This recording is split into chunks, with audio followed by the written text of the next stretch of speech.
Little West Texas Friday night football. Joining us right now, Stephen Orr, West Texas Friday night scoreboard show. You can hear it right here on KFYO, 10 p.m. to midnight. Also on our sister station, 1340 The Fan. Stephen, how's it going? Well, Chad, sorry to be late this morning. We're fighting a few technical gremlins, but good to be here now. Well, and we understand how that happens from time to time. Hope everything's going well, and are we ready for another good week of Friday night football?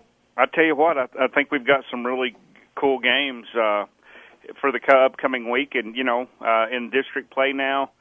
The second week we start to get an idea of where some folks are, and some really nice games. I tell you what, there's going to be a dandy in Friendship tonight when that Amarillo Tascosa Rebels come to town. Tascosa 5-1 on the season.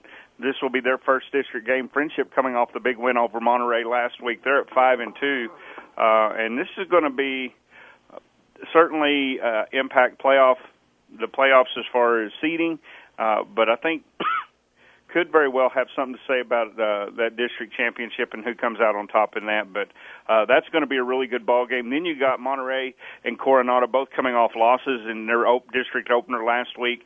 Coronado sitting there at 3-4, Monterey at 4-3 overall, and crosstown rivalry and all that goes with that. So that should be a really fine ball game going on as well. And that's all in District 2 of 6A. Then we drop down to District 4 of 5A. Abilene Cooper got a win last week over Lubbock High. They come in to take on the Plainview Bulldogs, or they host the Plainview Bulldogs tonight. And then Lubbock Cooper host Lubbock High School. And Cooper sitting there at 5-1. They had a big win last week over San Angelo Lakeview. They're going to get Lubbock High tonight. And Lakeview has the week off, but I think the Plainview-Abilene Cooper game is one to really pay attention to in that district. Plainview is sitting at 3-3 on the year. They've had some injuries, but they're coming off their bye week and could be healthy. And that Cooper squad is 3-4 overall, but that's a little misleading simply because Abilene Cooper played a brutal non-district schedule. So that should be a really good ball game as well. Then we can drop down into District 1 of 4A. Levelland last night takes care of Lubbock Estacada in fine fashion, and they improved to 2-0 in district play. Estacada drops to 1-5 overall on the year. Pampa travels all the way down to Seminole. This is one of those districts that spread out halfway across the state. Is Pampa up in the Panhandle gets to make the trip down to the Wigwam. Pampa was off last week. This is their first district game. Seminole still struggling to find anything at all positive on the year, and I think they probably won't do it this week, as Pampa should get a win there. And you've got Borger that's open in that one. Drop down into District 3A, or District 1 of 3A. The Littlefield Wildcats lost a tough one to Childress last week. I think you might remember I said last week that would be a good game, and it was close.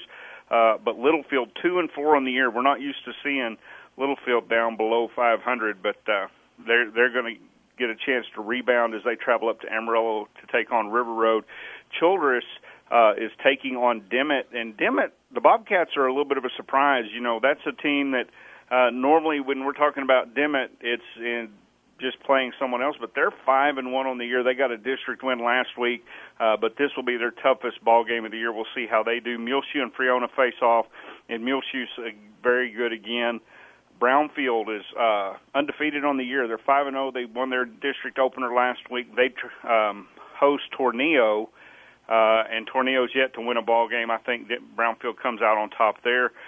Denver City gets Kermit. Kermit's still looking for their first win of the year. I think Denver City will come up with a win. And then you've got Shallowater taking on Slayton in Slayton tonight. Shallowater sitting at 3-2. They won their district opener against Kermit last week.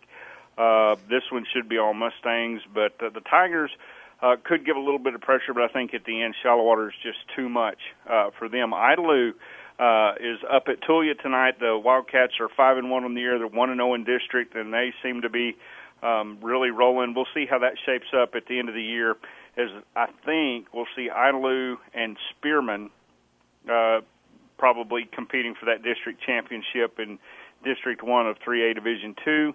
Lubbock Roosevelt hosts Spearman, and the Spearman Lynx, really good ball club last year. They're playing good football this year.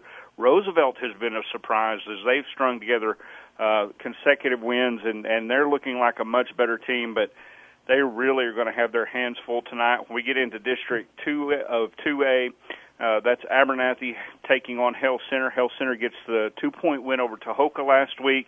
Abernathy coming off a drubbing at the hands of New Deal. Floydada blew out Olton last week, and they'll get Tahoka. And then New Deal takes on the Olton Mustangs. And I think probably what we'll see there is Abernathy, Floydada, and Tahoka is going to be a really tight game, and then New Deal should win in a walkaway. Dropping down into District 3 of 2A Division 2, you've got the Crosby County rivalry as Crosbyton takes on Rawls, and this is Crosbyton got beat last week by Quanah, and that was a shock. That was one that my Twitter feed was going off pretty heavy about, whoa, because that was an upset for Quanah and a quality win.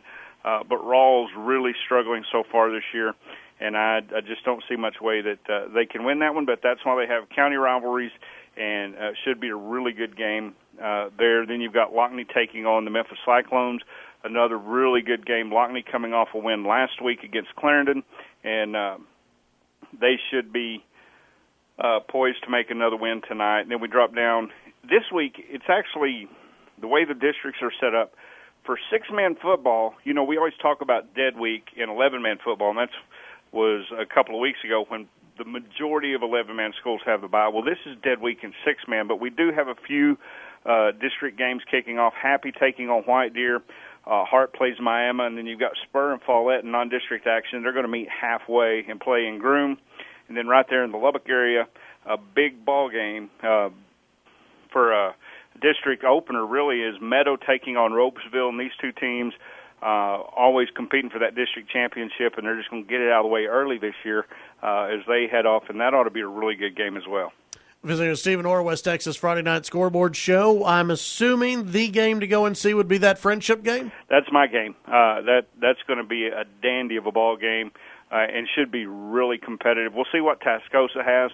Tascosa, a team that we're not used to seeing up in the rare area in the top of the district, but they've got a really good ball club, and they've played some quality opponents, and that should be a really tight ball game. I think then if you want to give me another one that just kind of has me interested to see how things are going to go, I'm looking at Childress and Dimmitt. Dimmitt's going to find out tonight is it schedule or are they that good, and it'll be a good ball game to see as well. Very nice. Should be good weather out there. Maybe take a light jacket for some of those games that will be going into 10 p.m. or so. You may need a light jacket. Fall is in the air. It is. It's good to get that 90-degree weather out of here. Well, I'm built more for this anyway, so I don't need a jacket, but I understand what you're saying. Yeah. So the ladies may need a jacket out there. Some of the ladies may need one. Absolutely. Stephen, as always, appreciate your time. We'll visit with you next week. Hey, Chad, thank you so much. Y'all have a great day. You too.